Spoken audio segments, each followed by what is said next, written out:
जय हिंद बच्चों। वापस से हम लोग प्रस्तुत हैं अपने चैप्टर हेरिडिटी के अगले पार्ट में। आज के पार्ट में हम लोग बातचीत करने वाले हैं मेंडल के एक एक्सपेरिमेंट की, जिसको कहा जाता है मोनोहाइब्रिड क्रॉस। जैसा कि नाम बता रहा है मोनोहाइब्रिड। यहाँ मोनो शब्द जो है वही काउंटिंग से आया है, जिसका मतलब होता है वन। इसका मतलब ये है कि ये वो एक्सपेरिमेंट है जिसमें केवल एक कैरेक्टर के इनहेरिटेंस को स्टडी किया जाता है, यानी कि एक कैरेक्टर कैसे फर्दर प्रोजेनी में प्रोसीड होगा उसको उसके बारे में बातचीत की जाती है। अभी हम लोग बातचीत करते हैं मोनोहाइब्रिड क्रॉस के बारे में। तो मोनोहाइब्रिड क्रॉस के लिए बच्चों मेंडल ने एक जो एक प्लांट लिया जो कि होमोजाइगस था टॉलनेस के लिए, उसके मेल गैमेट्स लिए। एक प्लांट लिया जो होमोजाइगस था ड्वार्फनेस के लिए, उसका फीमेल गैमेट लिया। मेंडल के ये जो प्लांट्स मेंडल ने लिए एक्सपेरिमेंटेशन के स्टार्ट में, इनको हम लोग पेरेंट प्रोजेनी कहते हैं। जब गैमेट फॉर्मेशन होता है, ये गैमेट्स है बच्चों, ये गैमेट्स है। जब गैमेट फॉर्मेशन होता है तो एक जीन के दो अलील में से केवल एक ही अलील नेक्स्ट प्रोजेनी में पहुंचता है। इन दोनों में से चाहे ये वाला अलील आए चाहे ये वाला, ये दोनों एक ही तरीके से गैमेट को रिप्रेजेंट करेंगे, इसलिए हमने गैमेट एक ही बनाया है। इधर भी ऐसा ही होगा, दोनों अलील में से कोई भी अलील आए वो स्मॉल टी को ही रिप्रेजेंट करेगा। इन दोनों प्लांट्स में मेंडल ने करवाया क्रॉस पोलिनेशन।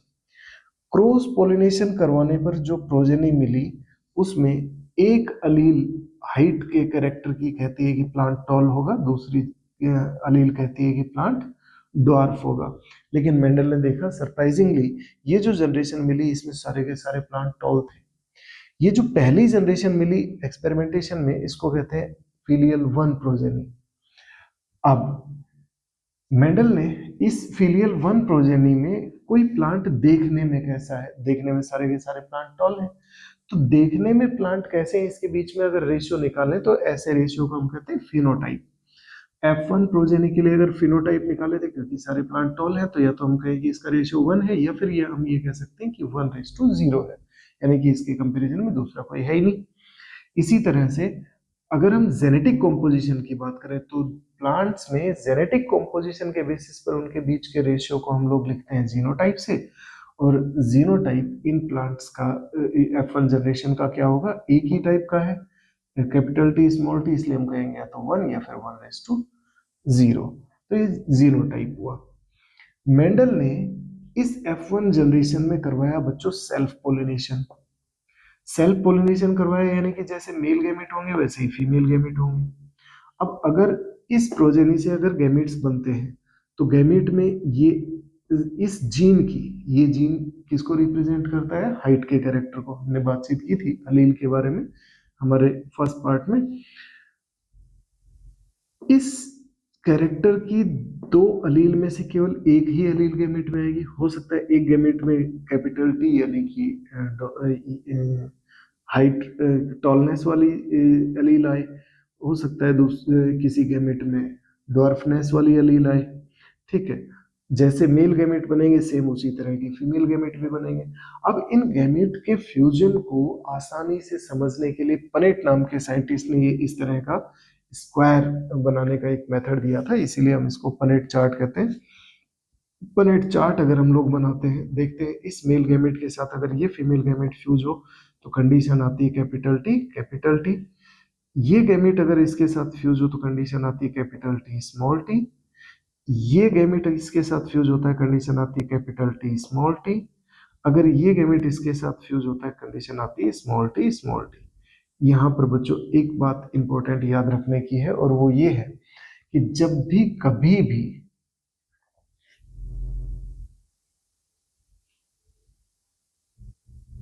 कैपिटल लेटर वाली जो अलील है उसको हम हमेशा पहले लिखेंगे, स्मॉल लेटर वाली अलील को बाद में। इसे हम डोमिनेंट और रिसेसिव अलील कहेंगे, इसके बारे में अभी 2 मिनट के बाद बात करेंगे।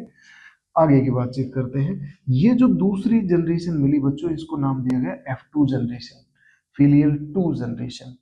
ठीक है, अब इस F2 जनरेशन में मेंडल ने देखा कि ये प्लांट टॉल था, ये प्लांट भी टॉल था, ये प्लांट भी टॉल था, लेकिन सरप्राइजिंगली हर 4 में से एक प्लांट जो है वो कैसा निकला? ड्वार्फ प्लांट निकला। अब इस बात से मेंडल ने क्या समझा? मेंडल ने ये कहा कि भाई इसका मतलब ये है कि जो ड्वार्फनेस का जो कैरेक्टर था, जो पेरेंट से आया, वो कैरेक्टर पहली जनरेशन में कहीं ना कहीं छिप गया, और जब उसको मौका मिला तो उसने दूसरी जनरेशन में अपने आप को एक्सप्रेस किया।